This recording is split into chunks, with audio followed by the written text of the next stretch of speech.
Una sa lahat, pasensya na naistorbo ko kayo ngayon. Kaya ko kayo pinatawag dahil gusto ko ma-educate kayo regarding dito sa project na ginawa namin ni Peter. Salamat, Pet, sa project na ito, Pet. At saka salamat first sa inyong lahat sa napakalinis ng Billstang. Suitable talaga para dito sa bagong project natin. So, lahat ng barko ko, sinakyan, gumagawa talaga ako nito. Kaya gusto ko mapaliwanag sa inyo maayos kung bakit. Kaya una, tatanungin ko muna kayo, ano bang experience niyo sa nung magpamahal kayo ng Bells Water sa system niyo, sa mga karang barko niyo? First, anong experience niyo, Bells? Sir, minsan sir madubi, diretso na sa Billstang. Kaya hindi na sa sala maigi yung separation ng ng contaminants, and then may kunting langis. Pero sa pamahal niyo, Sa pump out, so parang minsan may alarma na sa sense yung OWS. kayo, Sek, anong experience niyo, Sek? Hindi ba kinahirapan, o ano? Anong experience niyo magpamahal kayo? Masyadong mahirap, pero hindi na namin sa primary para sigurado na ibalik namin sa Billstang malinaw na makita sa OWS. Ikaw, Dad, anong experience niyo sa mga barko na ano niyo?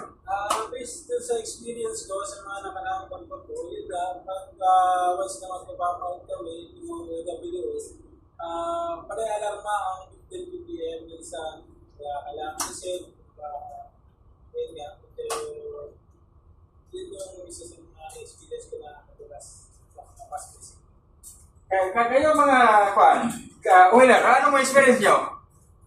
Pamahal kayo mga barko na sa paha niyo? Okay, yan talaga. So, para sa mga followers, mga viewers, ito, pagkataon nyo na to para may share ko sa inyo. Ako, sabihin ko sa inyo, to be honest, wala akong tinake-over barko na hindi naghihirap yung mga crew magpamount. Wala akong tinake-over, may ibang lahi, mga Pilipino. Kaya ang nangyari, gumagamit na ngayon ng anting-anting. Hindi ko lang i-record guys.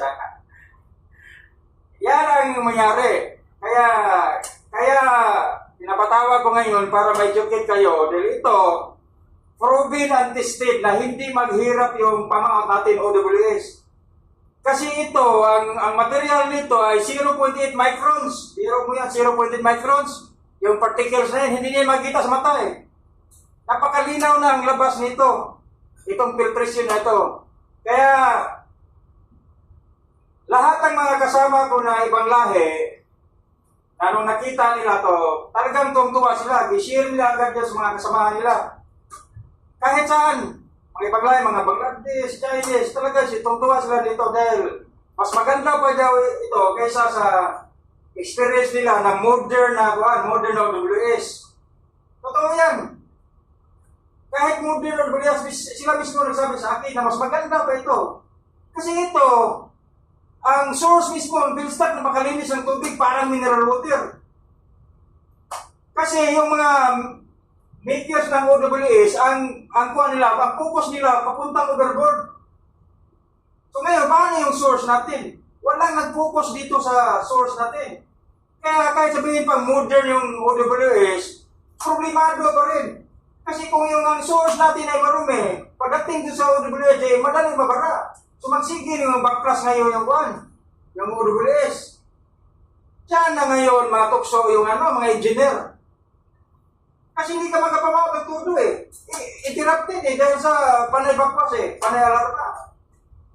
So kaya ituturo ko sa inyo ngayon guys, kung gaano kaganda ito. Ito kahit sa AMSA, walang problema. Ilang port state na, flag state tumingin dito. Wala silang masabi dito.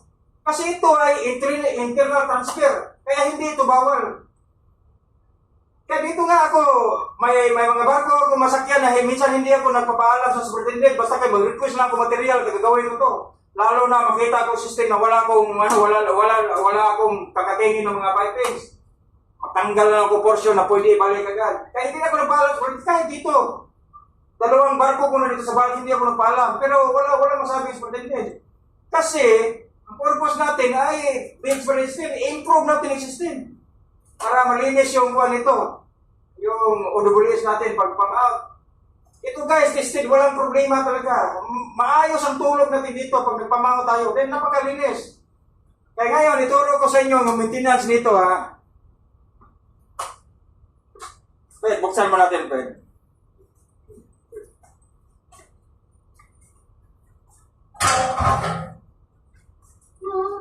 Yeah. Ito guys ha. Itong material nito guys ay ceramic to. Ceramic sa pelt sheet. Dalawa to, itong sa taas. At tatlo to, itong sa taas pareho to. At sa second filter sa gitna ito yung ito yung ceramic, ito yung pelt sheet.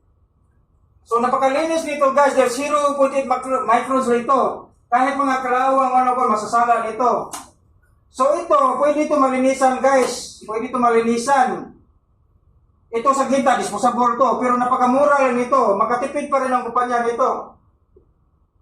So, unang gamit nito, o pangalawang gamit, so kailangan mag-drain tayo nito. Huwag mo na i-diretso, tanggalin mo natin yung hose. Ilagay mo na sa balde. Hanggang pag makita natin na malinaw na, saka pa natin ikabit yung hose tuloy-tuloy. Kasi hindi natin maiwasan na mag-standby sa matagal bago mag-drain, lalo na mga second to third drain na matagal. So, yung mga doon, ma-accumulate. So, gano'n na ito ang dito guys, sistema. Pag drain ito, kailangan lagyan mo sa balde para sigurado malinis sa kanti kabit hose. Tapos, kung marami naman tayo spare, pwede palitan lang, hindi na tayo siglinis, palitan lang. 3 to 4 drain. So, kuha na. Pwede natin palitan. At saka guys, kapag nag-ano kayo sa engine room, yung hanggat maaari yung kasi isa ng bilge pump natin, huwag na tayo gumamit ng bilge pump. Para lang yan sa OWS talaga. Mag-direct lang tayo ulit pa, i-direct sa primary tank, kasi may primary tank tayo. Hindi yan bawal. I-record lang natin na tama. Hindi yan bawal, ulit pump gamitin transfer. Kasi sa mga naranasan kong barko, 2 bilge pump talaga design sa sa kumpanya para isa pang internal transfer, yung isa pang OWS lang. Ang purpose yan para hindi ma-accumulate yung natin, bilge pump natin. Kasi ito guys, napakalinis ang tubig dito sa pagdating sa bilge tank. Pero mga 0.8 microns to. Kaya sa experience ko, ito yung magpamount sa initial pa lang, 0 ppm yan. Magkaroon na lang ng 3 to 4 reading niya, ppm, pag yung stripping na. So kaya advantage to sa inyo ngayon, dahil pag mag-engineer kayo, wala na kayo lang alahanin. So buhalis, marami pa talaga guys na hirapan ngayon sa totoo lang. Kahit ibang lahi baglahi lang yan ha, stricto yan, di ba? Pero tinikover ko, hindi ko lang nabayaan ko lang, hindi ko rin pwede i-report kasi kawawa naman. Gumawa lang ako nito. Gusto ko i-share to sa mga viewers at saka sa mga followers ko na meron na tayong magandang ngayon, method para maging kasi linis ng mineral water yung bilge tank natin. At ito na guys, kaya tinawag ko itong Hippie Di Makinas Filter kasi ako ang nag-initiate dito. Wala ka makita nito kahit sa YouTube. Maliban lang kung i-post ko ito. Wala kayong, ako lang nag-initiate dito guys. Kasi namulat din ako mula ratings hanggang naging officer ako. Mahirap talaga. Mag-training center ako dati ha. Tinatanong ko mga instructor, ano bang yung paraan nyo na pagpamaot na para paano yung i-manage? Sagot ng mga instructor sa akin guys, ay wala, mahirap talaga yan ha. Wala nakapagsabi sa akin ganyan. Na okay yung nila, operasyon, na hindi mahirap. Wala nakapagsabi. Kahit mga chief engineer may mga Pilipino chief engineer pag i-take over ko, kumusta yung system? Ay, wala yan, mag-short disposal na tayo. Wala, hindi talaga magkano yan. Yung OWS, wala talaga yan. Ganun ang sagot sa akin. Pero hindi na alam guys, na mayroon ng Hippie Di Makinas Filter, magsusolve sa problema natin guys sa OWS. So ito na guys. So sana guys, may natutunan kayo ngayon guys. At saka isa pang i-implement natin dito guys sa bilge natin guys. Bawal talaga yan yung maghugas ng sabon dito. Kahit sa mga nakaragong barko, pinagbawal talaga yan. Kasi yung sabon maka-accumulate yan sa ano. Sa bagay, meron tayong filter, pero hanggat maaari, iwasan na natin yan. Kung pwede doon lang sa ano natin. So, klaro sa inyo guys. Yes. So, pag maging chief engineer na kayo, wala na kayong problema. At saka isa, last February guys, may nakulong Pilipino chief engineer.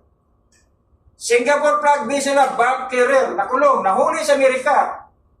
Na-trace ngayon na hindi pala makapasa yung OWS na PTTPM. So, tinignan lahat ng record sa pati sa oil record book ngayon, na-trace ngayon. Tinatanong yung chief engineer, at least chief engineer, umamin din na nag-direct pamahot sila.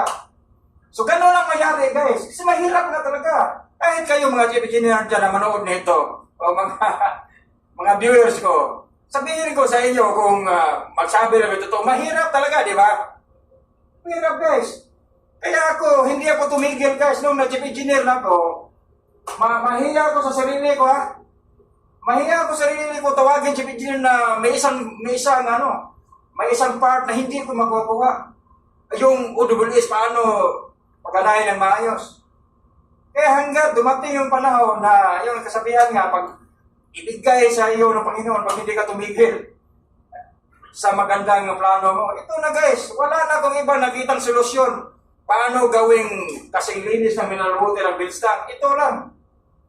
Kaya sa sunod na video, mga followers ko, mga viewers, ko sa inyo yung the making of heavy dimensional filter. Ituro ko sa inyo lahat anong mga material, paano paggawa, mga sukat. So abangan nyo lang sunod ko video. So guys, thank you guys, thank you. Thank you.